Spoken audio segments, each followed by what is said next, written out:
Assalamualaikum warahmatullahi wabarakatuh. Kembali lagi bersama saya Ferry di channel YouTube Bapak Kefatir Nurseri. Ya, jadi selamat datang di channel ini, di mana channel ini adalah isinya semua tentang pengalaman saya selama ini menanam anggur. Hari ini saya mau bahas tentang hal-hal kecil yang kalau kita lakukan ini manfaatnya sangat besar sekali untuk pohon anggur. Yang pertama adalah ini ya, membuangi gulma atau rumput-rumput liar yang tumbuh pada media tanam anggur kita.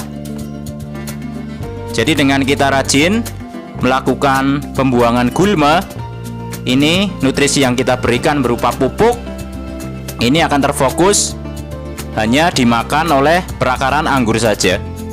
Karena kalau rumput-rumputnya kita biarkan, rumput-rumputnya juga akan gemuk ya, karena nyerap nutrisi atau pupuk yang kita berikan pada media anggur kita.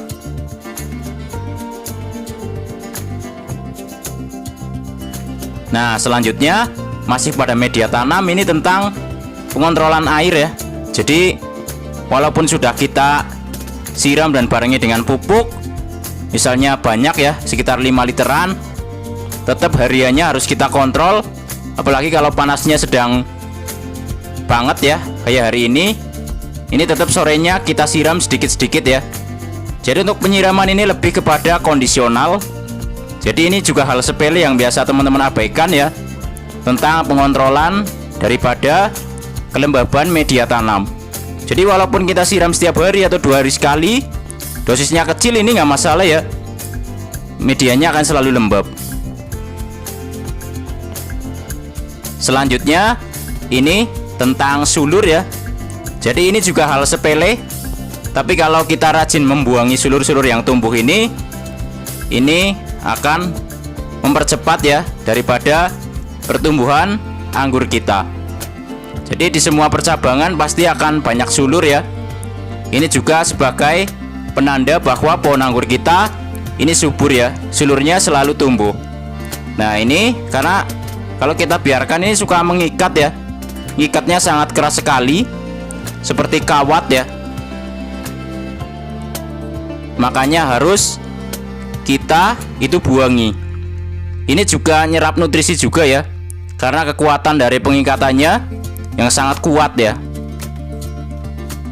Nah, selanjutnya tentang tunas air ya. Tunas air, ini contoh ada tunas air di cabang tersier ya. Ini sebenarnya bisa kita bersihkan langsung ya.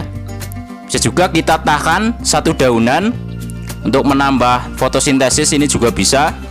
Walaupun kalau kita buang juga sebenarnya nggak masalah ya, karena masih ada daun utamanya. Ini bisa memasak nutrisinya, jadi bisa untuk membesarkan bud dan juga membesarkan tunas air itu sendiri ya. Kalau teman-teman misalnya takut budnya pecah, bisa disisakan satu daunan dari setiap tunas air di cabang tersier ya. Kalaupun pecah biasanya yang di ujung aja sih, dan kalaupun pecah juga nggak masalah juga ya. Nah, karena ada juga jenis-jenis anggur yang budnya ini besar ya, mulai dari bawah. Ini contoh ada Beauty Krasotka dan masih banyak juga pohon-pohon anggur yang seperti ini. Budnya ini besar ya, mulai dari bawah. Nih, walaupun tunas airnya ini di cabang tersier tuh nggak ada bersih ya, ini tetap besar ya, karena memang tipenya bud-bud besar. Ini contoh lagi di pruning. Lihat ya, dari atas ke bawah ini besar semua. Nah, contoh ini adalah cabang primer ya. Tunas airnya saya bersihkan semua, tidak ada sisanya. Jadi selama masih ada daun sebenarnya fotosintesisnya tetap bagus ya. Dan ini tunas airnya dipelihara di sini di atas, di para-para, lihat, menjadi cabang tersier dan sangat subur sekali. Nah, ini contoh perlakuan kecil terhadap tunas air ya. Nah, selanjutnya juga yang biasa teman-teman abaikan adalah membiarkan percabangan daripada pohon anggur ini secara liar ya. Jadi entah itu cabang sekunder atau cabang tersier, ini teman-teman biarkan menjalar ke atas tanpa dilakukan pembatasan. Pada nantinya ini akan sedikit membuat lama daripada proses pembesaran cabang tersebut ya. Jadi walaupun tersier ini kita tetap batasi ya untuk panjangnya. Nah, ini contohnya. Kalau ini adalah contoh cabang utamanya ya, belok menjadi sekunder ya. Ini sekunder, lihat. Kalau kita biarkan cabang ini tanpa kita batasi, ini nanti akan tumbuh terus ke sana. Akibatnya apa? Jadi tunas airnya yang kita jadikan tersier ini akan sedikit lama tumbuhnya ya. Nah, sebenarnya walaupun kita buat panjang berapa meter pun nggak masalah ya.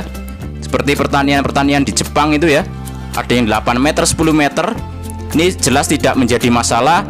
Hanya saja ini bicara tentang lahannya ya, yang sempit, maka saya ini ngikutin luas lahan yang saya punya.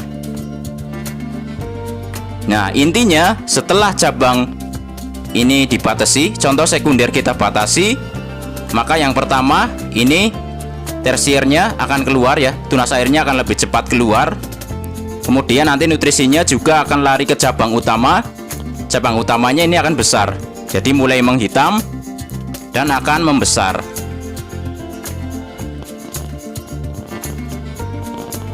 Ya, jadi seperti itu ya. Ini pun sama, nanti tersiernya agar cepat besar, itu nanti tersier yang paling panjang pun kita batasi lagi. Nah, selanjutnya adalah tentang ini, mentang-mentang pohonnya biasanya daunnya sehat, seger, ini teman-teman malah tidak melakukan penyemprotan insektisida dan fungisida. Jadi dengan kita terlalu mengabaikan ini kan pohon-pohon dengan daun seperti ini adalah kesukaan para hama ya, seperti belalang dan juga kawan-kawannya. Jadi kita tetap harus rutin dalam melakukan penyemprotan insektisida dan fungisida agar daun tetap sehat, fotosintesisnya juga selalu berjalan. Nah, ini adalah hal-hal kecil yang biasa kita abaikan dalam menanam anggur. Ya, jadi saya rasa kalau hal-hal kecil tersebut bisa kita lakukan ya, ini percabangannya akan cepat terbentuk juga. Dan juga jangan buru-buru membuahkan anggur, karena kalau kita sudah mematangkan percabangannya, nanti buah anggurnya pasti akan kita pruning dan kita mendapatkan buah anggur yang selama ini kita inginkan. Ya, berikut adalah hal-hal kecil yang saat kita lakukan ternyata manfaatnya cukup besar untuk pohon anggur. Semoga bisa bermanfaat dan menginspirasi. Jangan lupa subscribe agar channel ini makin maju dan berkembang. Wassalamualaikum warahmatullahi wabarakatuh. Salam pengangguran dari saya, Ferry, Purwokerto, Jawa Tengah.